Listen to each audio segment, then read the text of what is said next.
All right, guys, welcome. Thank you so much for being here for our second session of Unlocking Student Engagement, Math and UDL Aligned Strategies. We're so excited to dive in with you guys today. I think we have some fun activities. Lori has some amazing math activities for you guys. We're going to go ahead and drop the home-based document into the chat, but there's a tiny URL and a QR code you can find here. And this will have all of the recordings eventually linked to it once we've finished our session. It's going to have all of our resources there. All of our slide decks will be rolling, so it will just keep adding to it. I think we have some familiar faces from our last session, so we're glad to see you guys again. The three of us here are, I'm Emily Desjardins. I'm the UDL content lead for Open Access. With me, we have the wonderful Lori Fury from PCOE, and we also have the wonderful Mimi Zimlick, who's our UDL AT content lead, also from Open Access. So we're so excited to be here together. Open Access is housed at PCOE, so we get to be in the same office as Lori and kind of all work together, which is great. On our home-based document, we have all kinds of links available, but we want to call a few of those out to you. We have our Open Access website. We have the CAST UDL 3.0 guidelines.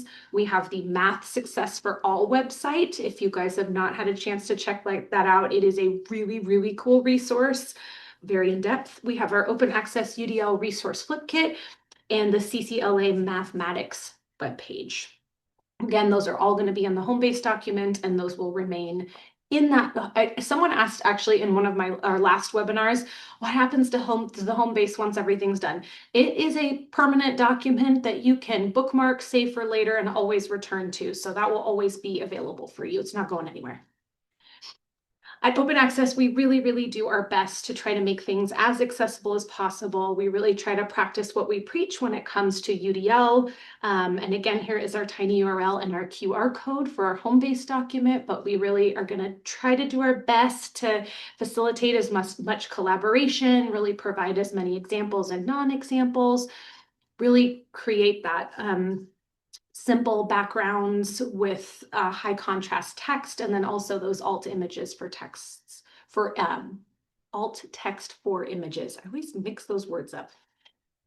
But we like to start our day by any session, we like to start with an inclusive welcome. And this is not a term that we made up, but it's really one of the CASEL signature playbook practices.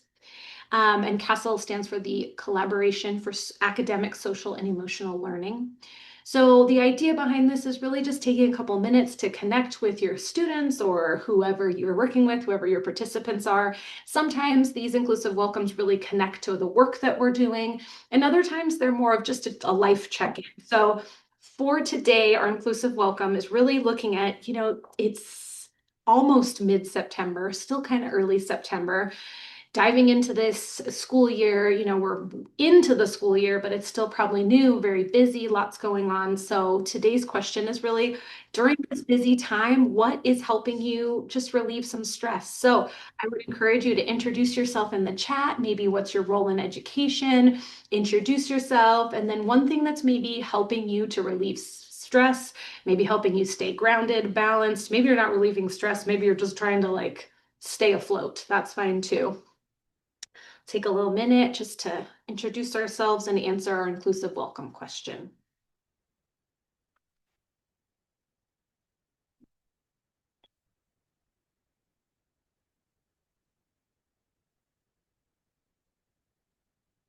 I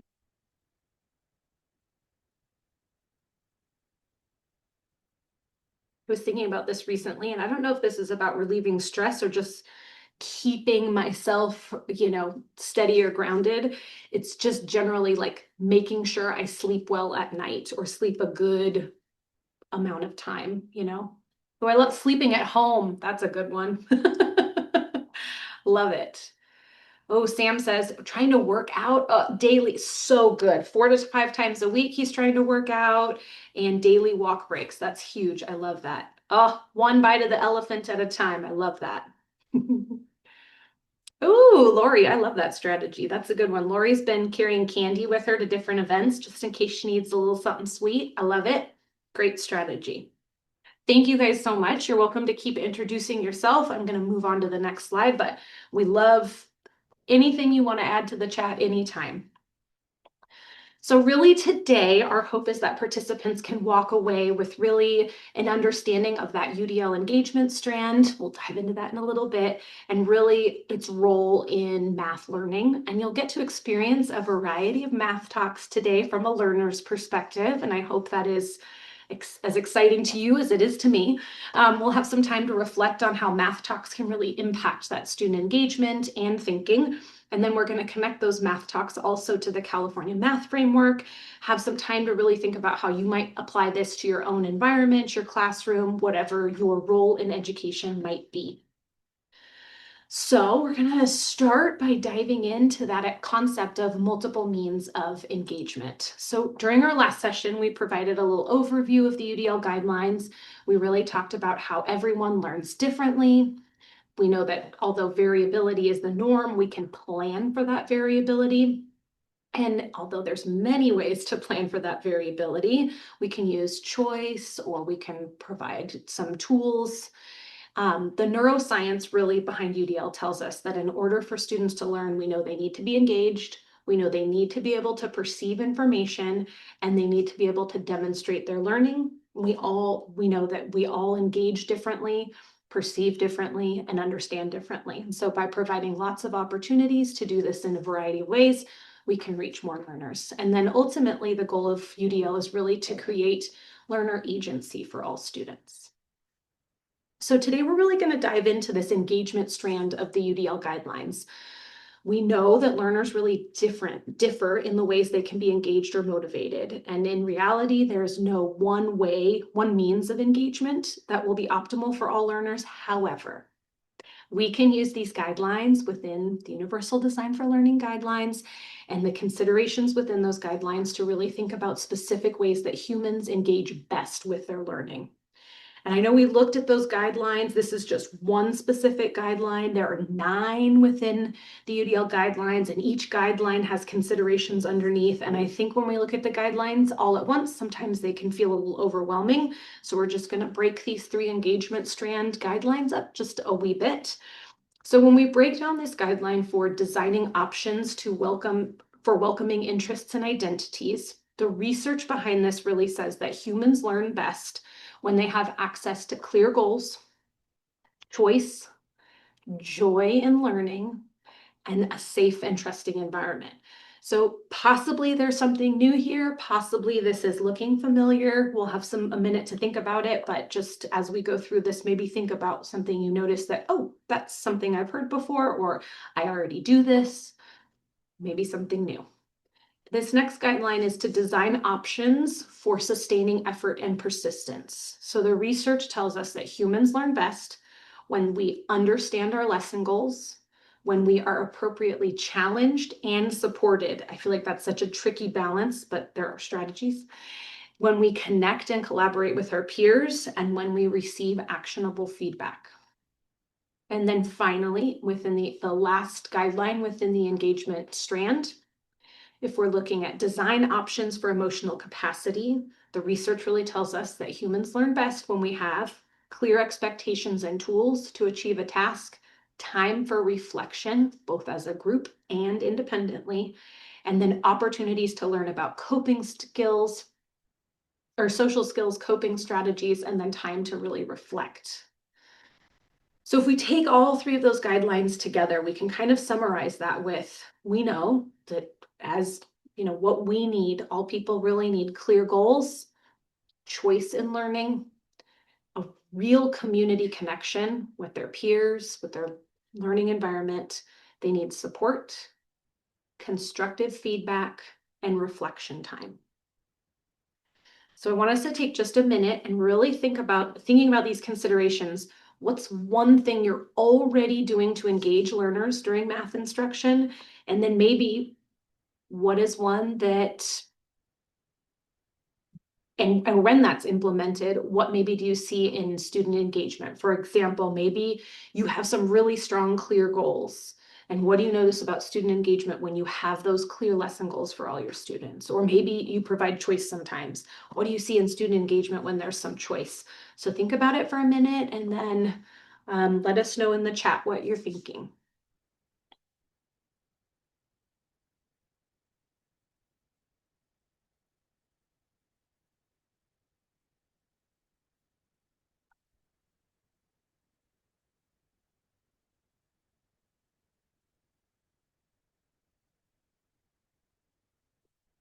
I'm going to give it a minute. I promise I'll come back to it as I see the chat moving here. So in a minute, we're going to kind of start with introducing some math strategies. And the first one is going to be a dot talk. So it's a very engaging math strategy, and it's a great way to build number sense for our learners.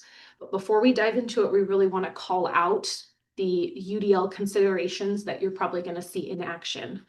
And I would say some of this you might see or feel, and other parts you might not immediately see, but the planning piece of it is all connected, if that makes sense.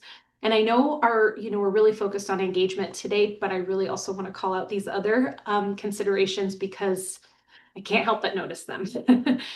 So along with this being just a really fantastic practice for our math learners, we're really going to be nurturing joy and play with this activity. We're going to be really fostering that collaboration and collective learning.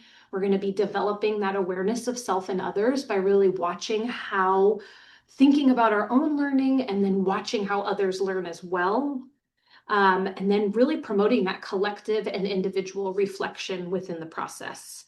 And then as far as representation, the biggest piece here is really cultivating that idea of multiple ways of knowing and making meaning and really calling out that we all learn differently, and making a point of understanding that that's a really exciting thing that we all learn differently, and placing value around that, not even just neutrality, but real value around we all learn differently, we all think differently.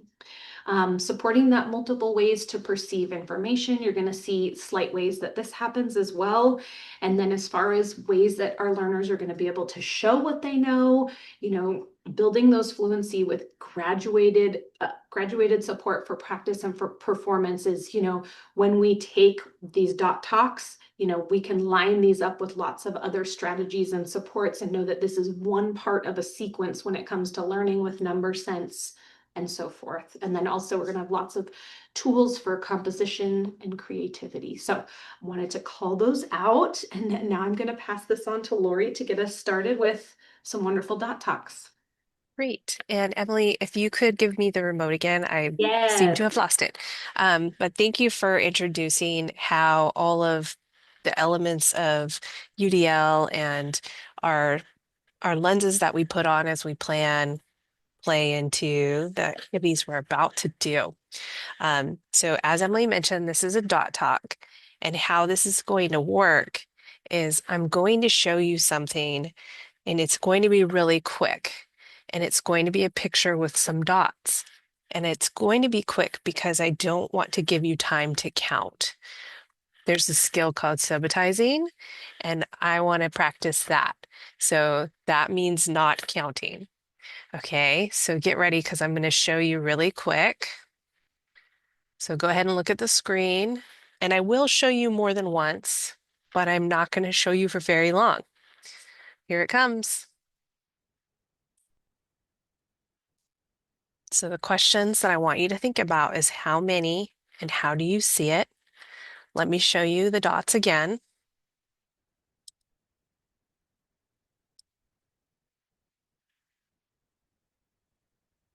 Okay.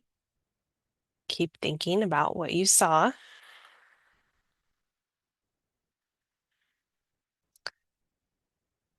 Whoops.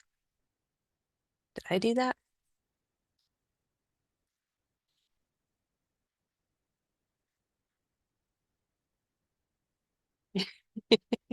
Let's go back to 23. Oh my goodness. Sorry, I was muted that whole time too. It was like, is this me? What on earth did I do? Sorry about That's that, okay. guys. The timing wasn't bad because they already saw all the dots Oh my and they were God. supposed to. I Um, wonder if me typing messed something up. I'm sorry, guys. it's okay. We're on 23. 2023. How do you apply? Okay, so I'm wondering if Guys. anybody would be willing to share how they saw it. And maybe Emily or Mimi can draw when they say how they see it. And you can either type how you see it. Oh, I see one Taylor put in there. The center square first. Could one of you draw that? Thank you. And then the lines on the outside, and Taylor, correct me if I'm wrong, are there lines of two? Yeah. Yes, lines of two. My name is Tyler, by the way. Tyler, thank you for letting me know. I appreciate that. Yes. Great. Did anybody see it the same way as Tyler? Did anybody see it differently? Yeah. So here's what we're going to do. I'm sure there's many different ways to see it. I'm going to allow you to work in your breakout groups, but first I want to show you how to use the whiteboard tools so that you can take those and share the way you see it with your group. So when we send you to a breakout room, you're going to notice there's a button that says whiteboards on your toolbar. And the first step is to click it. And then after you click it, you'll see an option to select either new whiteboard or existing whiteboard. We've made whiteboards for you. We don't want you to make your own whiteboard because we want you to be able to share it with us. And this is how you can do it. So you'll click on the existing whiteboards, and then you'll see a whiteboard that has our dot talk on it. And you will click on that for the third step. It'll open up and look something like this. There's a button that I want you to see when you open your whiteboard that has all these dots. There's this little layer button with the number 1 on it. If you click that button, you'll be able to see everybody else's whiteboard, which is definitely something we want you to do.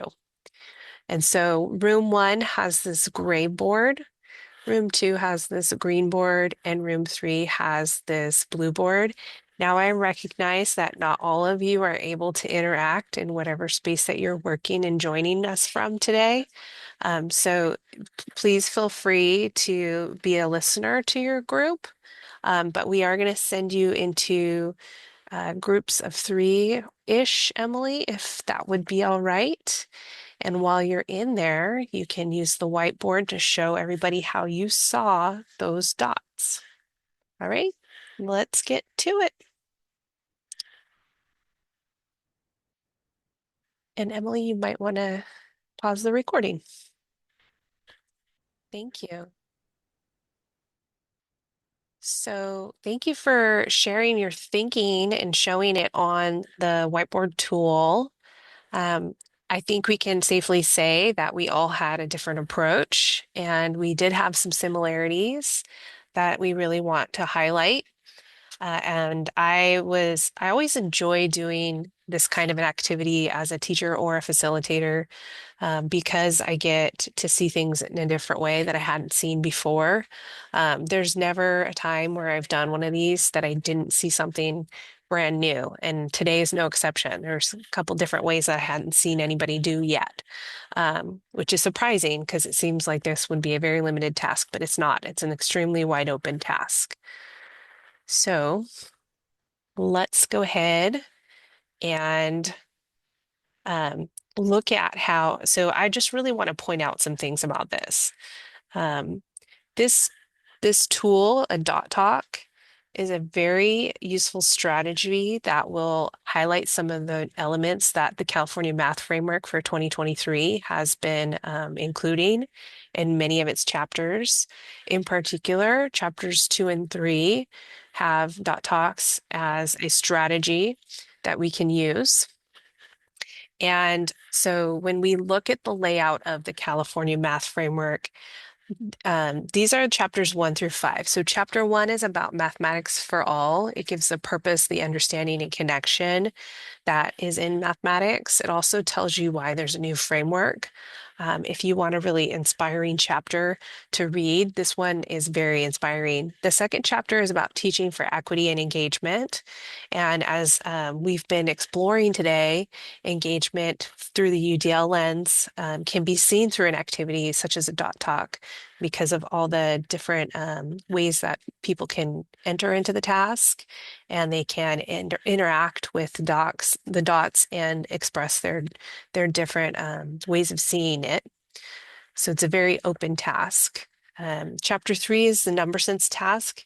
We'll look a little more deeply at that today too. And then you can see chapters 4 and 5. They're more of kind of the communicating and reasoning pieces of the chapters or of the framework. And then as we look at the next slide, these chapters are kind of more grade specific. They're the grade band chapters. In our previous framework, we had grade level chapters. This new updated framework, we've learned a lot since then. And we've learned that there's interconnectedness that we need to highlight. And so this new framework highlights that interconnectedness by having grade band chapters, and all the other chapters have all of the grade levels together. So in the number sense chapter, we get a view of number sense for all the grades, and it shows the progression for it. And so chapters 6, 7, and 8, if you want to look at some things that are a little more grade level specific, this would be where you would look, and they describe specifically the big ideas. In the other chapters on the next one, we have chapters 9, 10, 11, 12, and 13. These are more in-depth support systems and structures that schools and school districts and classrooms can explore. It's a little more open to kind of seeing how you have your systems and your supports in place in your school district or your school or your classroom. And then the next set of chapters are what I consider to be more of resource sections. Chapter 14 is a glossary. Appendix A is kind of these tools to promote in the university courses in quantitative fields. And then B is the works cited, and C is actually one of my favorites. It's the vignettes. So these are stories of classrooms where the math framework is coming to life. And so if you read any of these resources, I highly recommend that one in particular, so you can get a picture of what it looks like in a classroom. Let's take a deeper look at what number sense is. So chapters 2 and 3 really highlight, like I said, the sense of numbers with the dot talks, but in particular chapter 3. And here's what we read in the framework, that number sense is something that can be improved, although not necessarily by direct teaching. Moving between representations and playing games can help children's number sense development. Also, de-emphasizing the reliance on memorized facts and instead encouraging flexibility in thinking about numbers, such as seeing multiple ways to compose and decompose number quantities. Teachers can help support all students in accessing more sophisticated strategies. So we had our dot talk.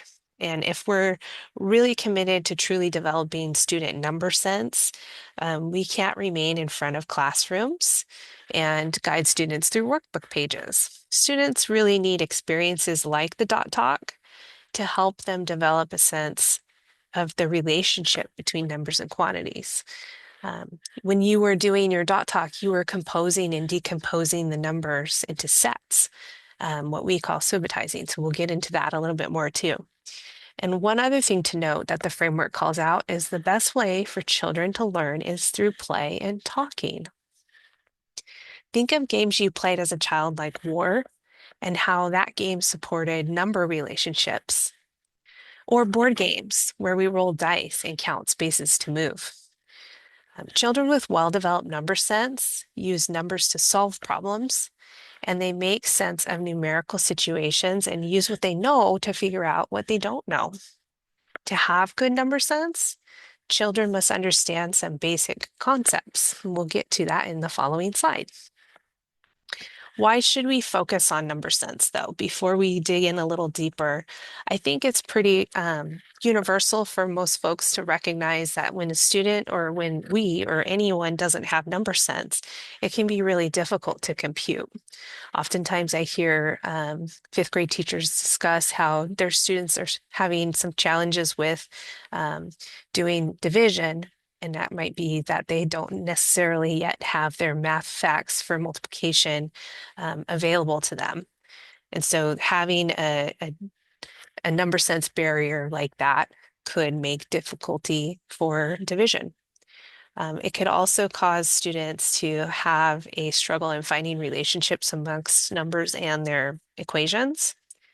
And sometimes that lack of number sense could make it more difficult for students to determine measurement and geometry. Those two topics really highlight the need for number sense. If you've ever been out in the world with a young person and talk about the size of things, their perception of that is highly influenced by their number sense. Another thing that could be a challenge for students if their number sense needs more development is to work with data problems. And a huge amount of the work that is being created in the world today is revolving around data and how to use it appropriately. So number sense is really a very foundational building block for all strands of mathematics. Let's take a look at this tool that was built by Graham Fletcher. It's a primary kind of like K2 number sense counting trajectory. Um, but we know, as anybody who would be teaching any higher level math, we know that sometimes our students also need to follow this trajectory because they haven't yet.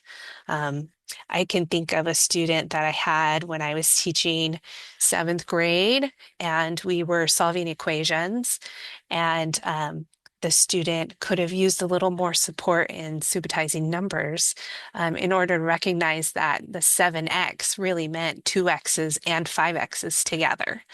Um, and so these skills in this progression or this trajectory show how you might identify prior skills to build up students in their math understanding and their number sense. All of these early skills are very important throughout a student's math journey in school, on through high school and college. So the flexibility with the numbers is what really predicts a student's math success in secondary grades. So we want to be really aware of that and recognize this is a tool for building in some bridges for students who need that. It's not necessarily a progression, although there is kind of a directionality to this. There's an arrow there. But a lot of these skills can be built simultaneously. And number sense isn't, like we said, something you can really directly teach. It's built by students through opportunities to be flexible and to make sense of the quantities. As Christina Tandevalt says, number sense is not something that's taught, it's caught. So let's think subitizing. You see subitizing all the way off to the left. Sorry, go back to that one just for a second. Subitizing is being able to visually recognize a set or a quantity of five or less. Every single one of you in your dot talk circled a quantity that was five or less, and that is the skill of subitizing.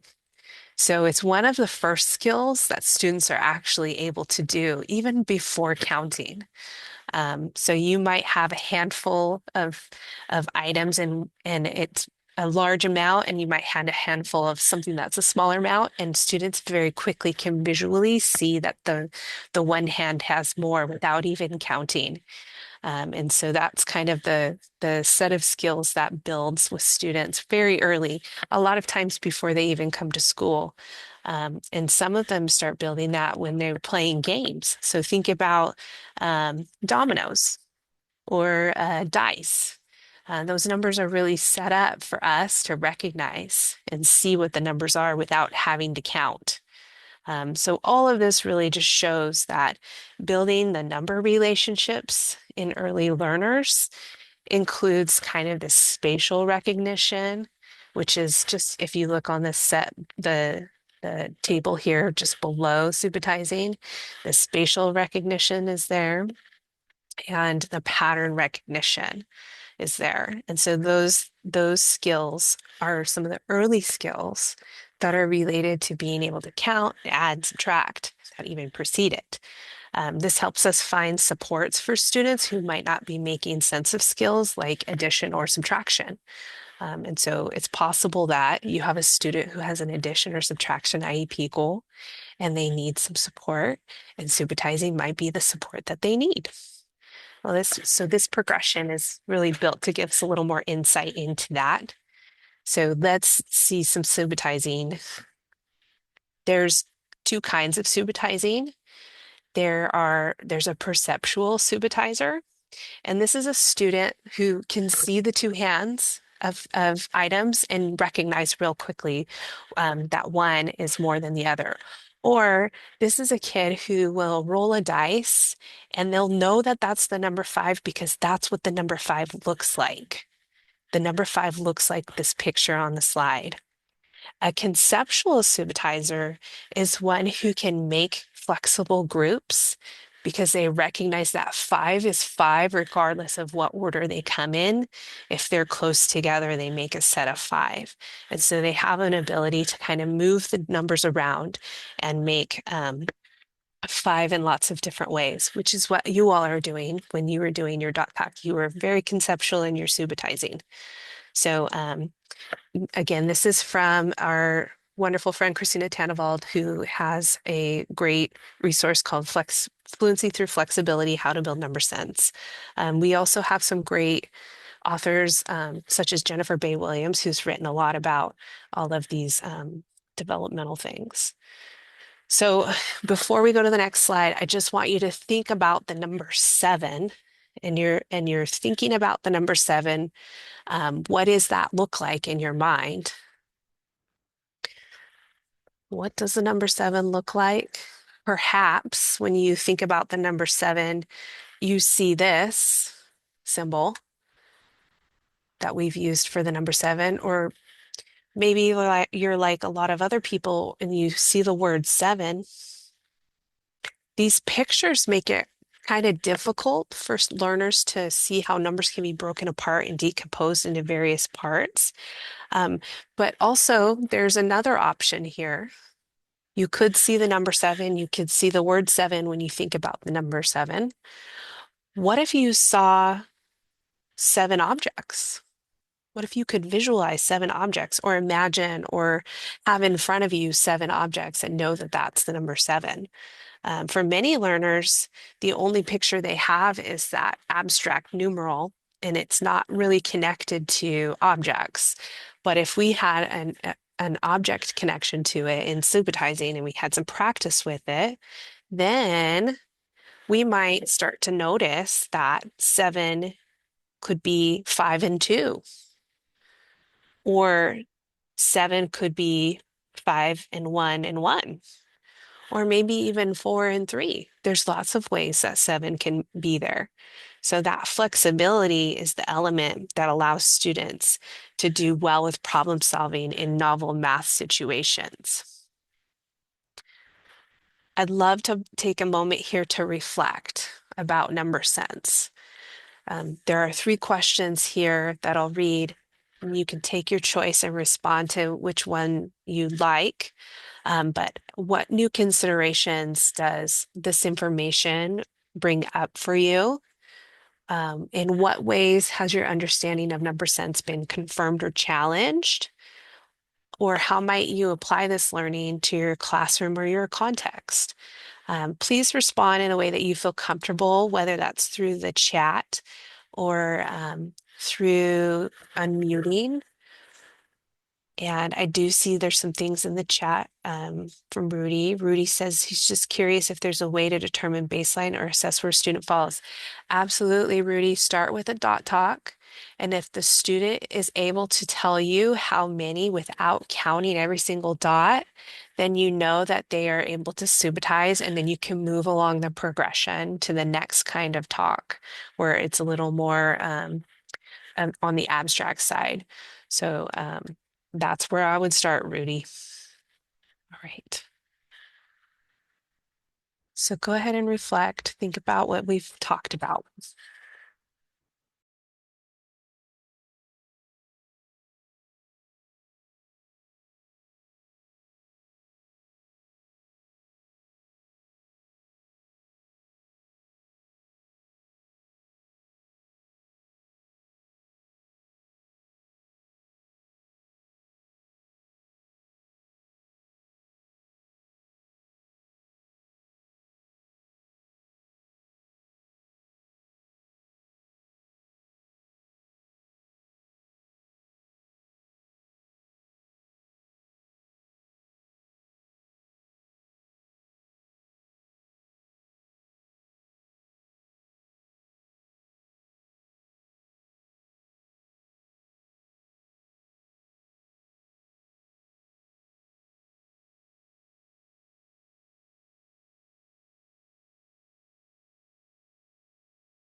Feel free to read the responses in the chat. There's some really interesting and thoughtful connections being made. Rudy's mentioning that he said, I love the visual concrete expression. As an OT, it takes me into the space of working on visual spatial awareness and using real world objects before abstract numbers. Yeah. And then Sam said, being flexible and giving students options to express their perception of the task is key. Absolutely. And having the um, ability to choose how they express it too is another piece to consider. And when you're thinking about planning your dot talk, just kind of consider how that might look. And Emily said, I think this really validates the general desire that I always have had to try to find ways to turn learning into games. And it validates that, especially when our students are missing certain skills, drill and kill just isn't the route to take, and that we can find some joy with our students while also building skills. Yay for math games and building number sense. Yeah. Rudy said a challenge is that I grew up on large worksheets and repetition, and I still value something about motor memory and physically doing math problems over and over. Don't feel sad about that, Rudy. There is some research that backs that up, but it isn't like you're noticing. It's not the whole picture. And if our only option is a worksheet for motor repetition, we might be missing some students and their learning needs. So thank you for being honest and bringing that up too. Anybody want to unmute and say something?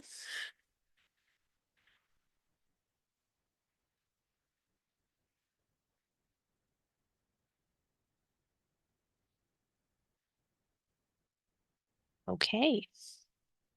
So let's look at some resources and a variety of tools that you could use for math engagement strategy. For the larger category of what we call a math talk, a dot talk is kind of a subset of the math talk realm. There are lots of different types of math talks that we'll take a peek at some of them. A math talk is maybe the reason that we want a math talk is to develop some number sense and fluency for students. Um, if our goal is to promote reasoning, a math talk might be the tool that we use for that. Or if we would like to build a positive math identity, encourage language development and communication skills, or even to reveal student thinking.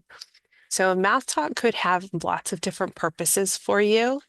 I think being intentional about why you're using the math talk is a great strategy.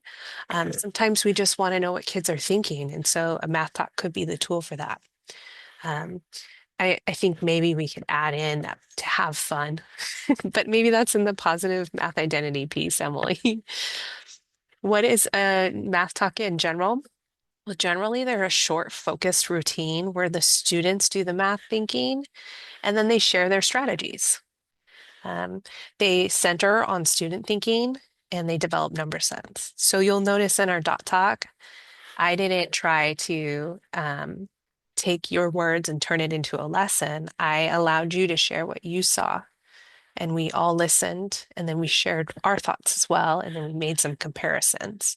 That comparison piece is really a great way to build up students who don't yet have subitizing as a skill. If they can hear other kids subitizing, then they're more likely to start doing that themselves. They just need a little more practice and opportunity to do that. Well, if we're doing a math talk, how might we do it? If we think about my example, I prompted you with the dots. Um, and all math talks start with some sort of prompt, and they're generally a visual prompt or a verbal prompt. And then I gave you some silent think time. After that, we shared partner strategies. If we're in a whole class physical space, I might say, okay, now turn to your partner and tell them the number of dots and how you see it. After that, then we would compare and discuss them as a class. You have the opportunity to record them all on the whiteboards. If I'm in a big room, we might all put our ideas up on the whiteboard and kind of start to compare them and say, okay, here's Emily's strategy and here's Sam's strategy. What do they have in common? And the last element of a math talk is to reflect and connect. So here, there's many kinds. I would like to show you some of them. And here is an example of a math talk. The prompt is this visual of a child with braids and beads in their hair and hair ties. And the prompt would be, what do you see? How do you see it? And how do you know?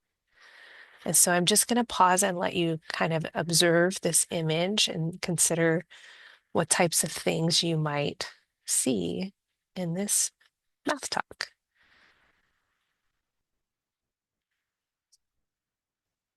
So some people might see the beads and count them. Some people might count the braids. Some people might notice that the beads are following a similar pattern. Um, there's lots of things to observe here. And so the intentional vagueness of not telling you what to count is a strategic move in a math talk because I want you to tell me what you're seeing and what you're counting. And it's a nice way to differentiate because students will decide what they can count and they will tell you what they can count. And that gives me feedback as the instructor too. If I notice that they're counting something that is a little more simple to count, that's feedback, that's information for me. And it's also giving students the ability to choose and the agency over what they're counting.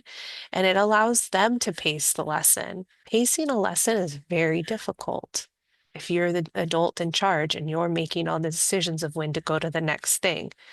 But if the students are the ones making the choices and selecting, the pacing becomes a very organic thing and it is much more fit for the class.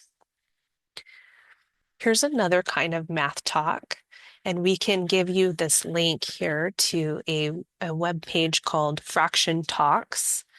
But first, I actually want to do this one because we have time for it. So I'm going to let you just kind of think, and I'm going to pull up a whiteboard here. We're going to ad lib a little bit, Emily. So I want you to look at this image. If the rhombus is equal to the number 1, how much is the entire shape or the whole shape? Okay, and I'm going to open a whiteboard.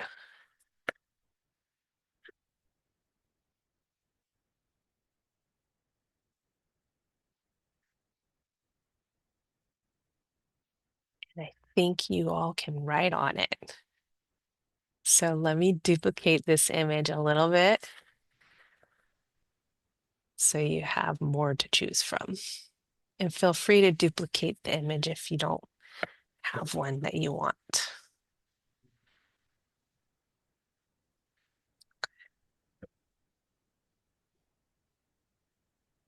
I love seeing all the little tails of people's cursors.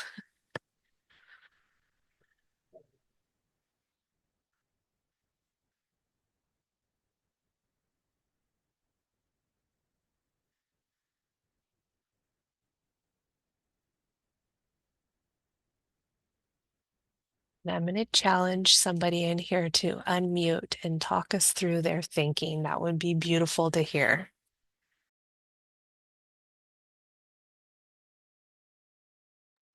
Lori, would you mind copying and pasting me one? For some reason, it won't let me paste the image, but I want to try.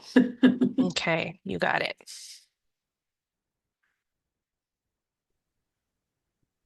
I talk, but I don't want to be the only one contributing. Well, you might be the one to break the ice, so go for it. All right. Well, first I wanted to make, what'd you call it? A rhombus? Yep. I wanted to make I just want to see all the rhombus shapes. And then I want to figure out how many little triangles are left after doing all the rhombus shapes. So I'm putting a little dot on them so they're easier for me to visually see. Probably should use a different color. Okay, thank you. Who's next?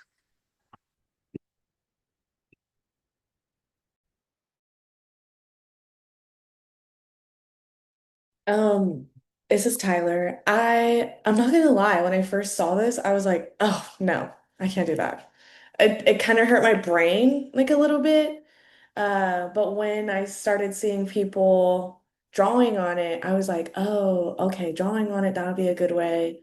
Um, but I think it also helps, like I'm on this one right here with those circles. I'm like gonna count up all these circles. Each one is on a rhombus. So that's kind of helping me break it down a little bit. Great, thank you. If we were in the same room together, I would hand you tanagrams and you would be able to hold them. I think that's important to note. Having some physical objects for folks who want it is sometimes the key to being able to express their thinking. Who's next?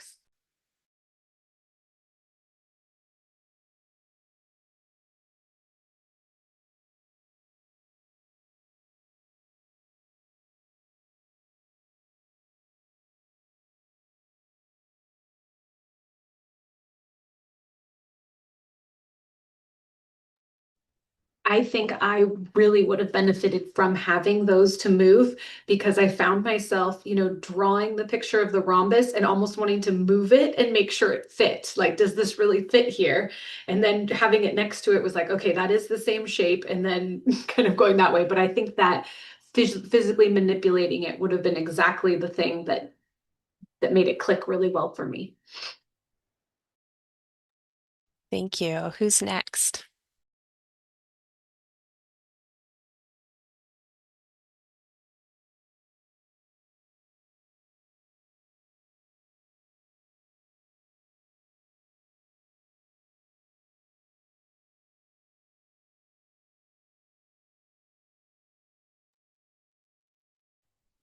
Do we feel confident in knowing how many or the whole amount yet?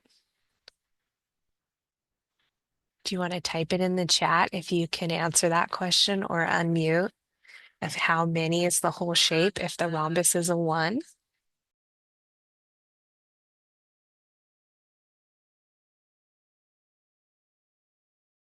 Can we waterfall, do it all at It's already in motion, my friend.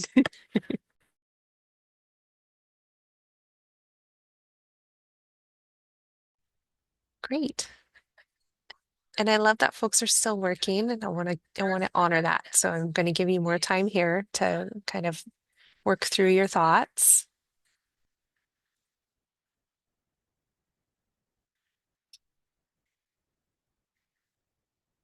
Good job, Sam. I had a room full of adults work on this last night, and it was very fun. And they said similar things to you of wanting to have the shapes in front of them. And the variety of ways that you all split it up is on par.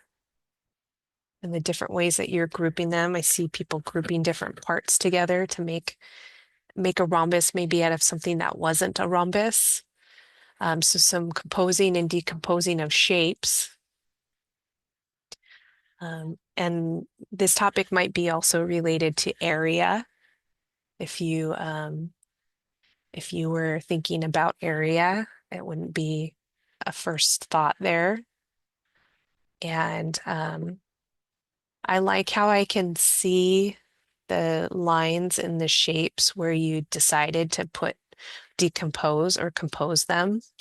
And then I also like seeing the little marks that you used to keep track of maybe how many when you were counting them. A lot of excellent math happening on this slide. I'm going to take another picture. I took a picture because I'm that nerd. Love it so much. It's so much fun for me. All right. I don't want to close it, but I'm going to close it. So if you have any final things you want to do with this, um, this is your last opportunity. I'm going to count to 10 in my head, and then I'm going to turn off the whiteboard.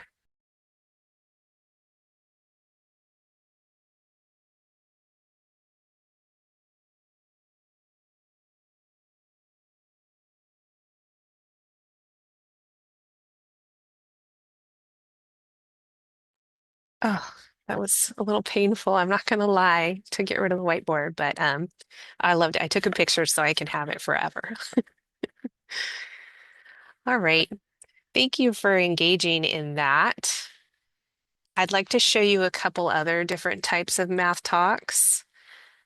Here's one that is, I'm going to drop the link to this one. There was a whole story that a school had about something they called scarf bombings.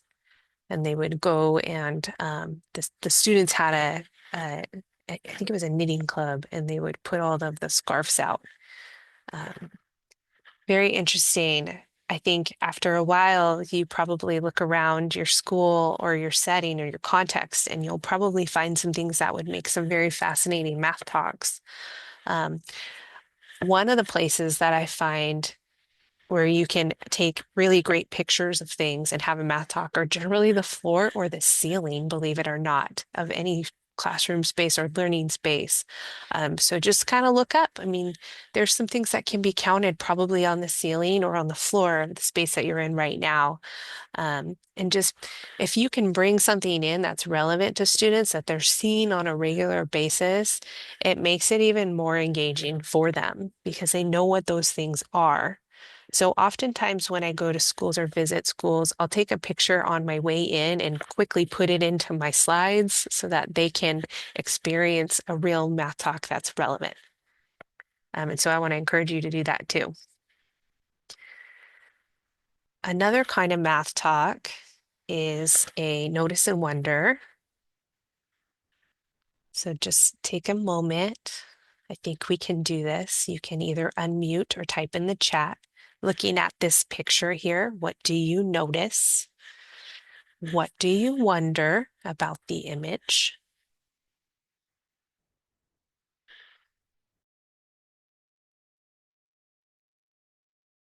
I mean, I would wonder what's the ratio of halves to wholes?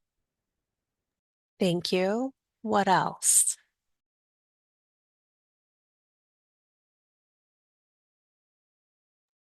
I wonder how those oranges taste because they look really good. Thank you. What else? I wonder why some have leaves and some of the holes don't. Thank you. And then Mimi in the chat said how much juice it makes. Thank you. What else?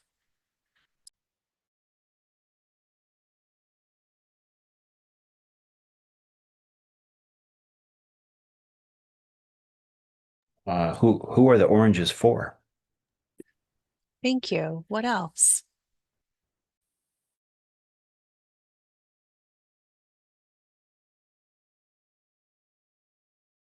Shajal said how much they weigh in all. Thank you. What else?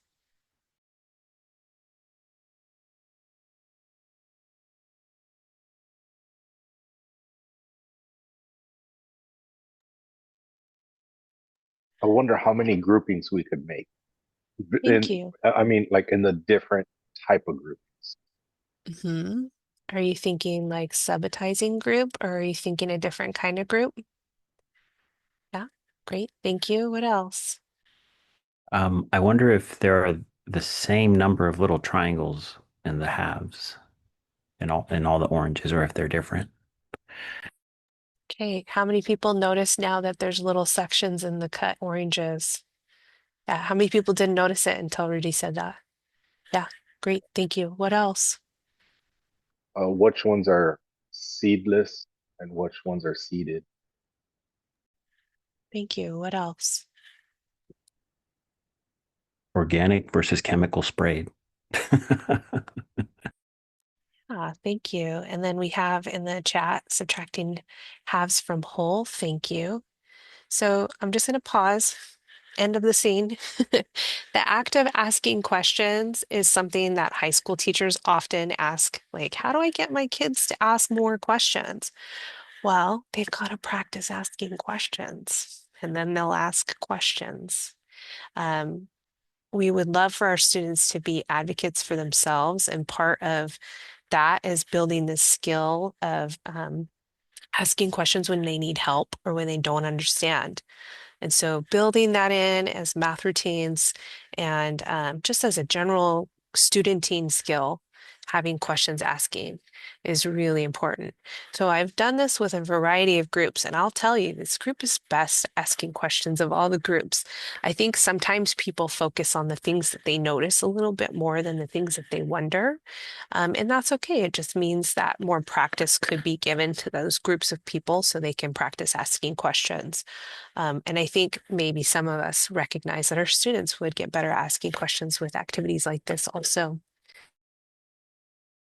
Okay, so let's take a look at some possible, oh, before we go there, I just want to recognize that in question asking, you're taking this math to the level that it needs to be for you.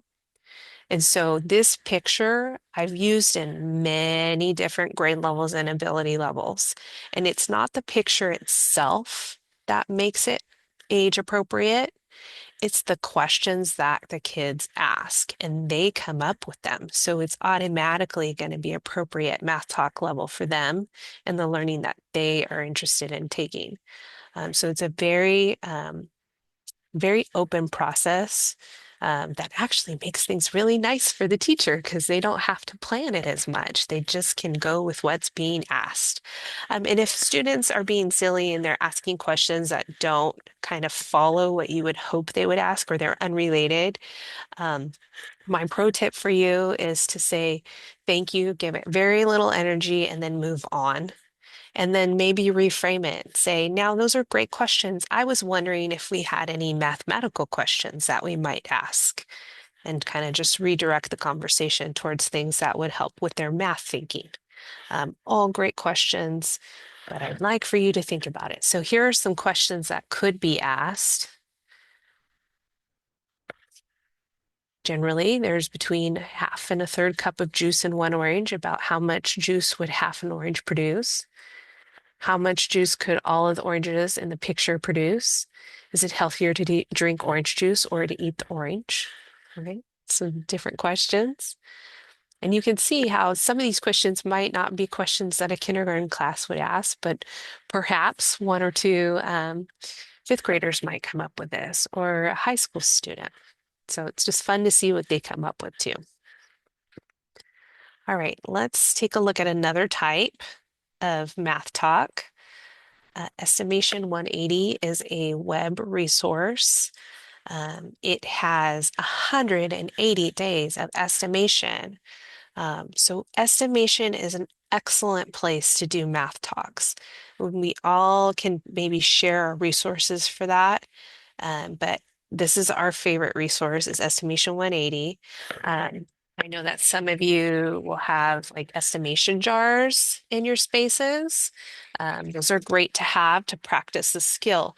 Why might we want to practice estimation when we can just calculate and come up with an exact answer? Is usually the question that I've either asked myself, I remember asking the question when I was a teacher, why should I even practice estimation if we can just come up with the answer?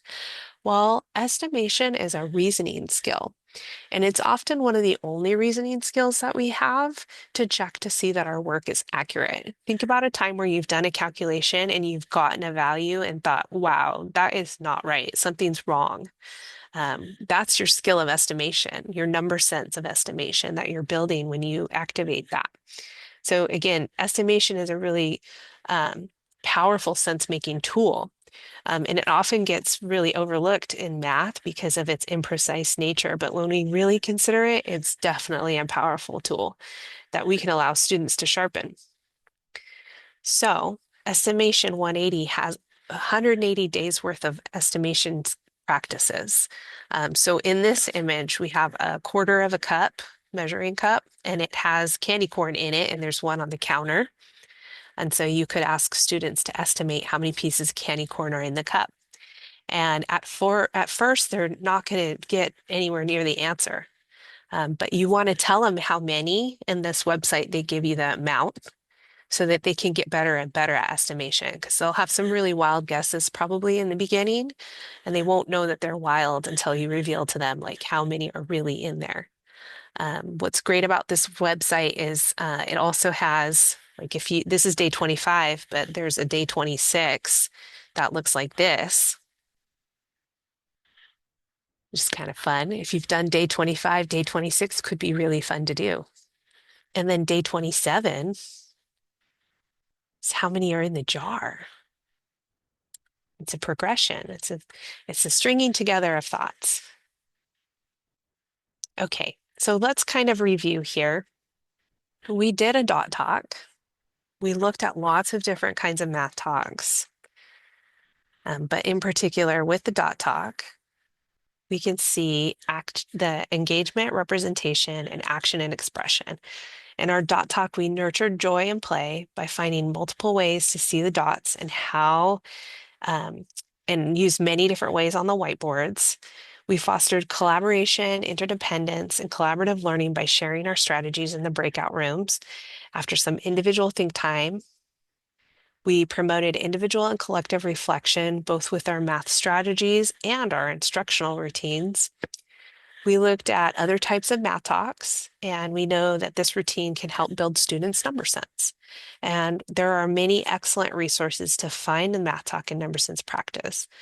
Let's share a couple of our favorites. So on the next slide, these are some tools. The first one, Graham Fletcher progression video, and these tools on this page are for educators. They're for the adults planning for instruction. And the Graham Fletcher progression video series is a fabulous resource. What he has done in his progression videos, and I think there's 8 of them, is he's taken a skill like addition and shown you how it builds from early learning upwards. So earlier, somebody asked me a question, is there a way to find out or kind of diagnose where a student is? Yes, these progression videos are the tool that I would use. I would watch them and understand how those skills are built. And there's really just it's a concrete amount. It's doable. We can watch 8 little videos and they're all less than 10 minutes. But watch the little video that pertains to the topic that you are working with for the student, and you can see how they build up. It's fantastic. I can't recommend them more than I am right now. Like, I highly recommend it. The other tool is one that we kind of unpacked a bit earlier with the trajectory. There's more than one, so you can take a look at how those are. Let's go to the next slide too, because these are tools that you could use or practices that you could use tomorrow. These are student-facing resources. The UCube dot talks is a whole series of dot talks if you are interested in using those with students. The math talk estimation 180, we looked at that. We also looked at the fraction talk. There's all kinds of different images. not just the rhombus one. I feel like the rhombus one was on the more difficult end. There's a variety there. And you could probably imagine making your own too, now that you've seen that that's a possibility. And the one that we didn't go through, but it's like a bonus resource for you, is the Splat by Steve Wyborney. It's kind of like a dot talk, but he's taken like a funny image that looks like a blob and put it over part of the math talk or the dots. So you can only see part of the pattern and you kind of have to decide like what might be hiding underneath that big blob. And it's very fun. Kids love that one. So that's a bonus resource for you.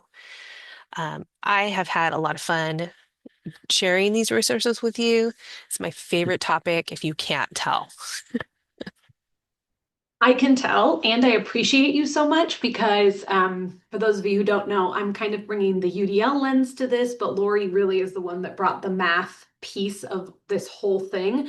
And so I have not done a math talk as a teacher, and I have not participated in one as a student. So this has been a really fun thing to just be part of this with all of you, and I feel like I've experienced it with you.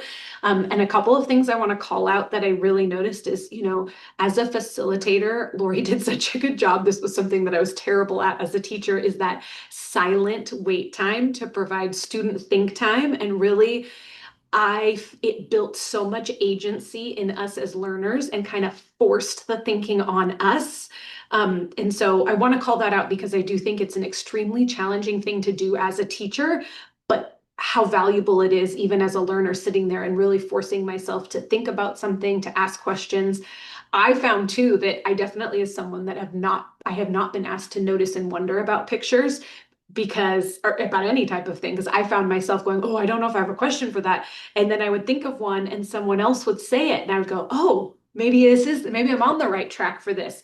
And then of course there were all kinds of questions in different areas too. So anyway, I wanted to call out my thinking as a learner in this situation because it is unique and something I have yet to experience before today. So I appreciate it, Lori. And it's sometimes when I learn things like this, I'm like, man, I wish I could go back in the classroom and do this because it's so cool. Or better yet, I wish I could be a student in your class and actually experience this in math.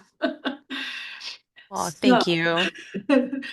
does anybody else have any questions at all about any of our learning today or anything that you want to call out about your experience before we start our little intentional close and wrap up for the day?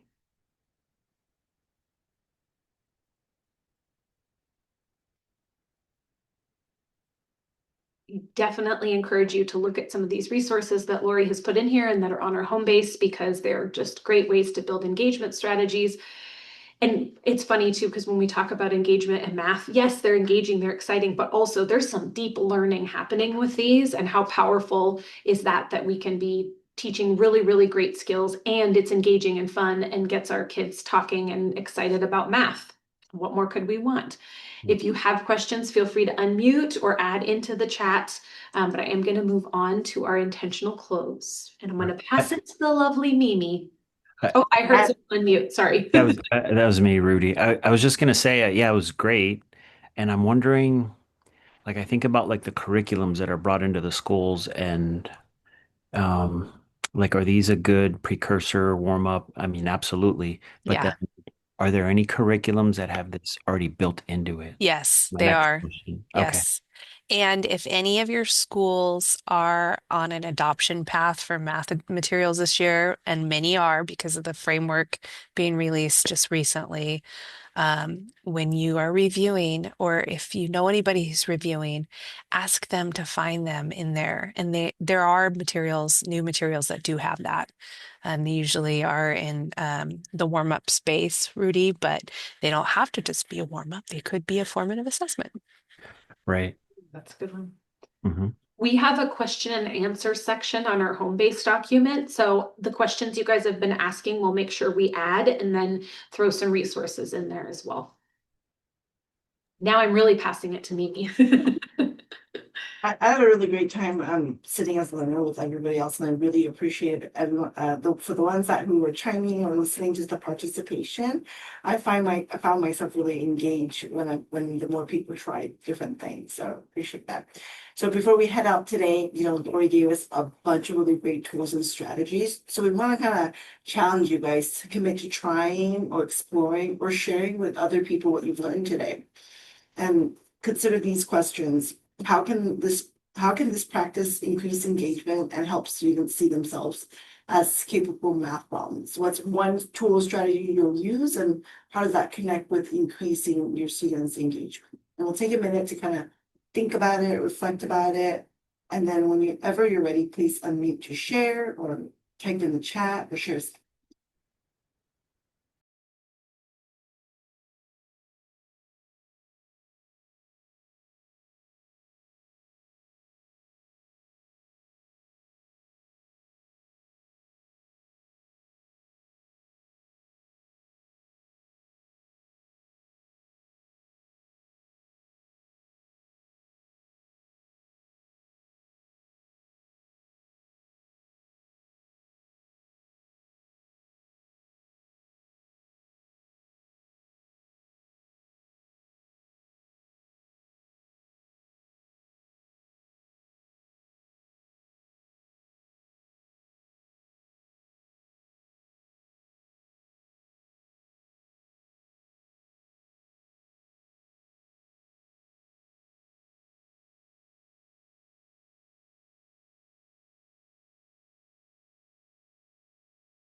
So many good answers in the chat, and I appreciate all this. I see people starting to log off, and so I please keep it going in the chat, but I also want to make sure, please, we really appreciate you taking a minute to fill out our feedback survey. We really look over all of the feedback and really try to adjust in between each session. We also really look forward to seeing you back for our next session on September 18th. And in that session, we're really going to talk a little bit more about assessment and closing up our lessons while still having engaging strategies within math. And kind of connecting that piece right there. So Mimi has put the learner feedback survey into the chat. It's also a QR code here if you want to just scan with your phone, but we really do appreciate you taking time to give us that feedback. And then I also want to call out too, we have our monthly inclusive learning circles starting very soon. The flyer and registration link are also on our home base and on the slides, and they are monthly from 3 to 4 p.m. And we really rotate our content to be UDL, AT, and AAC focused, and our very first is going to be focused on AAC. Actually, I think the rhythm this year is AAC, AT, and then UDL. But we really try to offer really hands-on tips, tricks, tools that are happening in the classroom or can be very helpful in the classroom. And finally, we really encourage you to follow us on social media, and we appreciate you guys being here today so very much. And yeah, we encourage you guys to be here next week for the separate September 18th session as well. So thank you guys so much. Thank you.